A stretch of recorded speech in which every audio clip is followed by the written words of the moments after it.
சுற்றுலா பிரியரா நீங்கள் உங்கள் பயணத்தை எளிதாக்கி கொடுக்கிறது ஸ்ரீ முருகன் டிராவல் ஏஜென்சி. இப்போவே புக் பண்ணுங்க. விகட நேயர்களுக்கு வணக்கம். நான் உங்கள் மனோஜ் முத்தரசு. நாடாளுமன்ற தேர்தலுக்கான ஃபீவர் இப்போ தான் தமிழ்நாட்டில் தொடங்கியிருக்குன்னு சொல்லலாம். அதிமுக, திமுக போன்ற பிரதான கட்சிகள் தேர்தல் குழுக்களை ஆரம்பித்து வேலைகளை தொடங்கியிருக்கிறாங்க. ஆனால் அமமுக பொதுச் செயலாளரான டிடிவி தினகரன் இந்த வேலையில் 3 மாதத்துக்கு முன்னாடியே தொடங்கிட்டார். 2021 சட்டமன்ற தேர்தலில் அமமுக சந்தித்த மிகப்பெரிய பின்னடைவு காரணமாக வரும் நாடாளுமன்ற தேர்தலில் கண்டிப்பாக ஒரு தொகுதியேனும் வெற்றி பெறணும்னு தினகரன் ரொம்பவே ஆழமாக வேலை பார்த்துக்கிட்டு இருந்தார். அதற்காக தான் நாடாளுமன்ற தேர்தலுக்கான அறிவிப்பு இன்னும் வரலனாலும் 3 மாதத்துக்கு முன்னாடியே அந்த வேலையை தொடங்கியிருந்தார். தேனி, ராமநாதபுரம், சிவகங்கை இந்த 3 தொகுதியில் ஏதாவது ஒரு தொகுதியில் தினகரன் போட்டியிடுவார்னு அவங்க கட்சிக்காரங்க எல்லாருமே நம்பிக்கிட்டு இருந்தாங்க. அதற்கேற்ற மாதிரி தான் வேலைகளையுமே தொடங்கியிருந்தார். திமுக, அதிமுக இப்போ தான் தேர்தல் வேலையே தொடங்கியிருக்கு. ஆனால் 1 மாதத்துக்கு முன்னாடியே தொகுதி வாரியாக பொறுப்பாளர்களை நியமித்து முழுசாக வேலை பார்த்துட்டு இருந்தார் தினகரன் அவர்கள். ஆனால் தற்சமயம் நடந்த ஒரு ஆலோசனை கூட்டத்தில் அதை நான் போட்டியிடலை அப்படிங்கிறத தெளிவுபடுத்தியிருக்கிறாரு தினகரன். இந்த தயக்கம் ஏன்? 3 மாதத்துக்கு முன்னாடியே வேலைகளை தொடங்கி அமமுகவில் இந்த ஒரு தயக்கம் என்ன அப்படிங்கிறது தான் இந்த வீடியோவில் நம்ம விரிவாக பார்க்க போகிறோம். அதுக்கு முன்னாடி அமமுக என்னவா இருக்கு இப்பொழுது அப்படிங்கிற ஒரு சின்ன பேக் ஸ்டோரியுமே சொல்லிடலாம். முதல்வர் ஜெயலலிதா மறைவுக்கு பிறகு அதிமுகவில் ஏற்பட்ட குழப்பமா டிடிவி தினகரன் அதிமுகலேருந்து நீக்கப்பட்டார். அது பிறகு அம்மா மக்கள் முன்னேற்ற கழகம்னு ஒரு கட்சியும் ஆரம்பித்து செயல்பட்டு இருந்தார். இந்த கட்சி ஒரு அமைப்பாக இருக்கும்போதே ஆர்கே நகர் இடைத்தேர்தலில் நின்று வெற்றியும் பெற்றார்.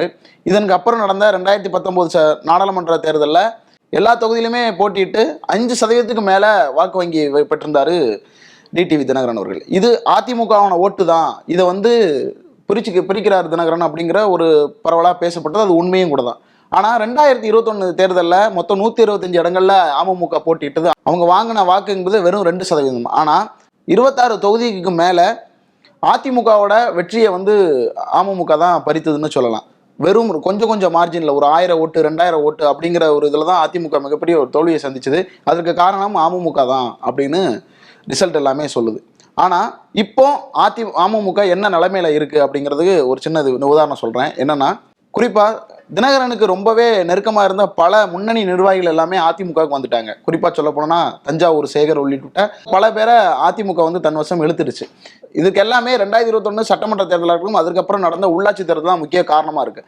அமமுகவுக்கு ஒரு வெற்றி ரொம்பவே அவசியமானது. அது இந்த தேர்தலில் எப்படியாவது பெற்றணும் தான் 3 மாதத்துக்கு முன்னாடியே வேலையை தொடங்கினார். ஆனால் நான் போட்டியிடல, என் கட்சி கண்டிப்பாக போட்டியிட, நான் போட்டியிடலன்னு இந்த டைமில் தான் அறிவிச்சிருக்காரு. இதற்கு என்ன காரணம்னு அவங்கள்ட்ட நிர்வாகிகள் எல்லாருமே பேசணும். அவங்க சொல்கிறது எல்லாமே ஒரே காரணம் என்னென்னா, 2019 இருக்கட்டும் 2021 இருக்கட்டும், அப்போது கட்சிக்குள்ளே மிகப்பெரிய ஒரு வீரியமிக்க ஒரு ஒரு டாக் இருந்துகிட்டே இருந்தது. என்னென்னா, அமமுகவை நம்மக்கிட்ட சேர்க்கணும் அப்படிங்கிற ஒரு கோரிக்கை அதிமுகவில் இருந்துகிட்டே இருந்துச்சு. அது ஓபிஎஸ் தரப்பில் உள்ளவங்க பேசிகிட்டே இருந்தாங்க. ஆனால் இப்போ அதுக்கான சந்தர்ப்பங்கிறது சுத்தமாக இல்லை. ஏன்னா ஓபிஎஸ் அவர்களையும் கட்சியை விட்டு நீக்கிட்டாங்க.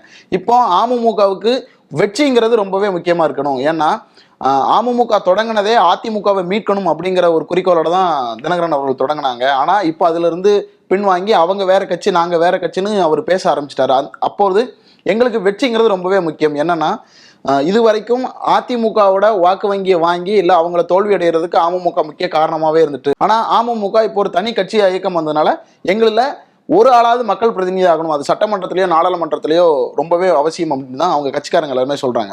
ஆனால் எங்களுக்கான பெரிய பின்னடைவு எங்களுக்கான கூட்டணிங்கிறது சரியாக அமையலை. கடந்த சட்டமன்ற தேர்தலுமே சரியாக அமையலை. இந்நேரத்தில் தான் பாஜக இருந்து விலகிறதா அப்படின்னு சொல்லி அதிமுக அறிவிச்சது. இது எங்களுக்கு ரொம்பவே சாதகமாக இருக்குன்னு தான் நாங்கள் நம்பணும் அப்படிங்கிறது தான் அமமுக நிர்வாகிகள் எல்லாருமே சொல்கிறாங்க. ஏன் இது சாதகமாக இருக்குன்னு நான் சொல்கிறேன். என்னென்னா, பாஜக இங்கே நாடாளுமன்ற தேர்தலை நோக்கி மிகப்பெரிய ஒரு ஃபோர்ஸை இறக்கும். கண்டிப்பாக அது பணபலமாக இருக்கட்டும், இல்லைன்னா அதிகார பலமாக இருக்கட்டும், ஒரு ஃபோர்ஸை இறக்கும். இந்த டைமில் அவங்க கூட நம்ம கூட்டணி அமைச்சோம்னா அது தேர்தல் வெற்றியை பெறலனாலும் அவங்க மூலமாக சில லாபங்களை ஆய்ஞ்சிக்கலாங்கிறது தான் அமமுகவோட முக்கிய தலைவர்கள் எல்லாருமே ஒரு நம்பிக்கிட்டு இருந்தாங்க.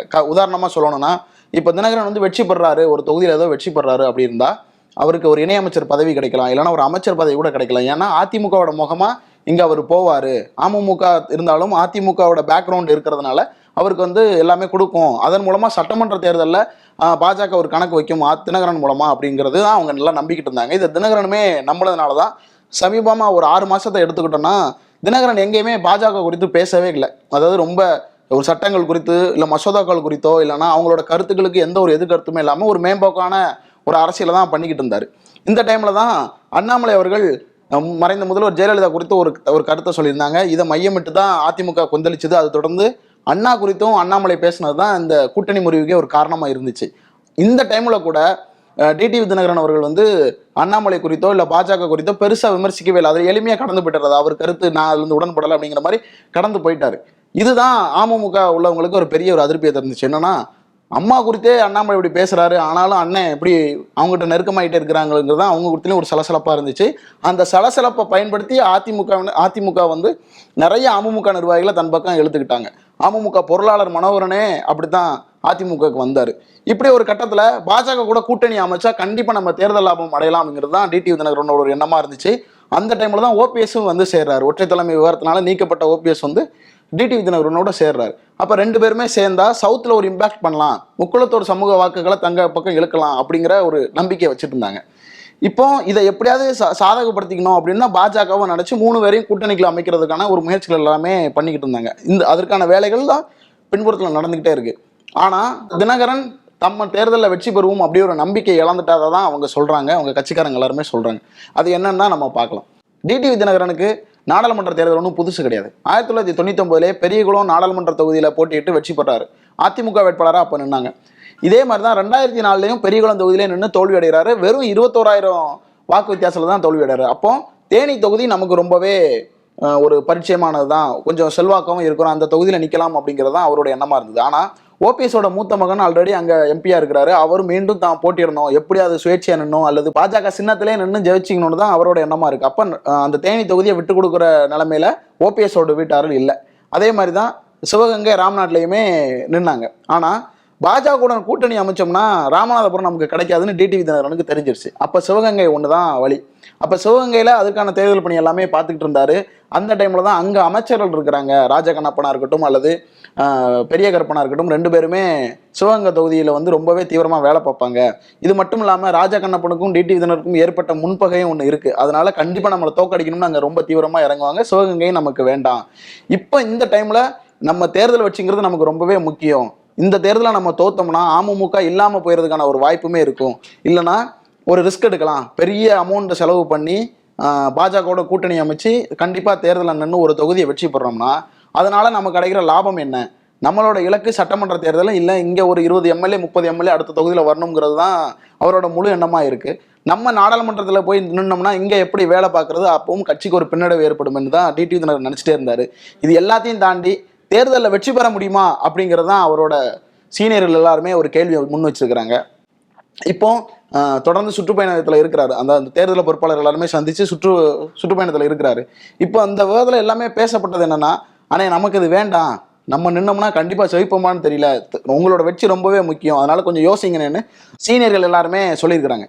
சீனியர்கள் சொல்ல அந்த கருத்தை எல்லாமே டிடிவி தினகரன் தனது நெருக்கமான எல்லாருமே பேசியிருக்கிறாங்க. அதன் அடிப்படையில் தான் இந்த முடிவு வந்திருக்கு. அதாவது நான் போட்டியிடலை அப்படின்னு தினகரன் அறிவிச்சது வெளியே எல்லாத்துக்குமே எப்படி இருக்கோ தெரியல, ஆனால் சொந்த கட்சிக்காரங்களே கொஞ்சம் சலசலப்பில் இருக்கிறாங்க. என்னன்னா, அண்ணன் எப்படியாவது ஜெயிப்பாரு, நம்ம அவர் பின்னாடி பிடிச்சிட்டு போயிடலாம் அப்படின்னு ஒரு நம்பிக்கையில அமமுகவோட சீனியர்கள் எல்லாமே இருந்தாங்க. அவங்களுக்கு ஒரு பெரிய அடியா விழுந்துருச்சு. அது மட்டும் இல்லாம நம்மளை மட்டும் களத்துல இறக்கி விடுறாரு, இவர் பாஜக கூட கூட்டணி அமைச்சோ இல்லைனா ஓபிஎஸ் கூட கூட்டணி அமைச்சோ தனியாக நின்னாலும் நம்மளை மட்டும் களத்தில் இறக்கி விட்றாரு, நம்ம எப்படி போய் செலவு பண்ணிட்டு ஒன்றும் இல்லாமல் ஆக போகிறோமா, அண்ணன் மட்டும் எஸ்கேப் ஆயிட்டாருன்னு ஒரு பேச்சு வந்து நடந்துகிட்டே இருக்குது இப்போ இந்த 2 நாளாக அமமுகவுக்குள்ள. இது ஒரு பெரிய அதிருப்தியை கிளப்பியிருக்கு. ஆனால் தினகரன் அவங்ககிட்ட எல்லாத்தையுமே சொன்னது என்னன்னா, நம்மளோட இலக்கு சட்டமன்ற தேர்தல் தான், சட்டமன்ற தேர்தலை நம்ம கண்டிப்பாக போட்டிடுவோம், அதிமுகவோட வாக்கு வங்கியை பிரிக்கிறது நம்ம நோக்கம் கிடையாது, நம்ம ஜெயிச்சு கண்டிப்பாக சட்டமன்றத்துக்கு போனோம், நம்ம அமமுகவை இன்னும் ரொம்பவே விரிவுபடுத்தணும் அப்படிங்கிறது தான் தினகரனோட எண்ணமாக இருக்குது.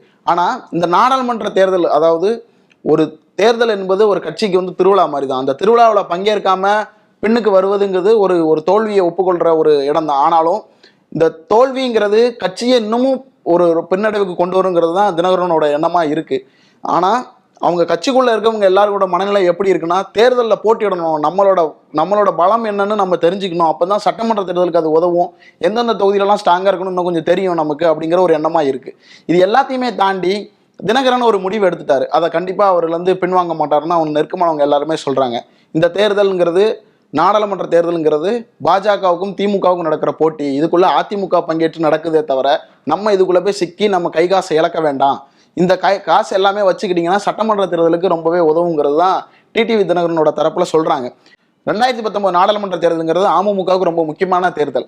என்னன்னா, கட்சி சந்திச்ச முதல் தேர்தலில் 5% மேல பெற்று 3வது பெரிய கட்சி அப்படிங்கிற ஒரு அங்கீகாரத்தை அமமுக பெற்றாங்க. ஆனா சட்டமன்ற தேர்தலில் அது எதிரொலிக்கல, அது ரொம்பவே மைனஸ் ஆயிடுச்சு. இப்போ நடக்க போற தேர்தலும் அதே மாதிரி தான். நாடாளுமன்ற தேர்தலில் ஒரு குறிப்பிட்ட ஒரு 10-15 தொகுதியில் நின்று தனியா நின்றோ இல்லைன்னா யாரு கூடயோ கூட்டணி அமைச்சு ஒரு 1 லட்சத்துக்கு மேல வாக்கு வங்கி வச்சிருந்தாங்கன்னா அமமுகங்கிறது தவிர்க்க முடியாத ஒரு கட்சி ஆகுங்கிறது தான் அவங்களோட கட்சி நிர்வாகிகள் எல்லாருமே சொல்றாங்க. ஆனா இந்த எண்ணத்துல இருந்து அவரு தினகரன் கொஞ்சம் மாறி இருக்கிறாரு அப்படின்னு தான் அவங்க சீனியர்கள் எல்லாருமே சொல்றாங்க. என்னன்னா, இந்த நாடாளுமன்ற தேர்தலுங்கிறது பாஜகவை பொறுத்த வரைக்கும் அதிகாரத்தை தக்க வச்சுக்கணும் அப்படிங்கிற ஒரு முனைப்புல இருக்கிறாங்க. திமுக இங்க தமிழகத்தை பொறுத்த வரைக்கும் திமுக கூட்டணி என்ன நினைக்கிறாங்கன்னா, பாஜக வீழ்த்தக்கூடிய நம்ம தான் இருக்கிறோம், நம்ம எப்படியாவது இந்த தேர்தலில் 40-40 அடிக்கணும், ரொம்ப தீவிரமா செயல்படுறாங்க. இதற்கிடையில அதிமுக வேற எப்படியாவது ஒரு 4-5 தொகுதியை கைப்பற்றணும் அப்படின்னு அவங்களும் ஒரு தீவிரமா இருக்கிறாங்க.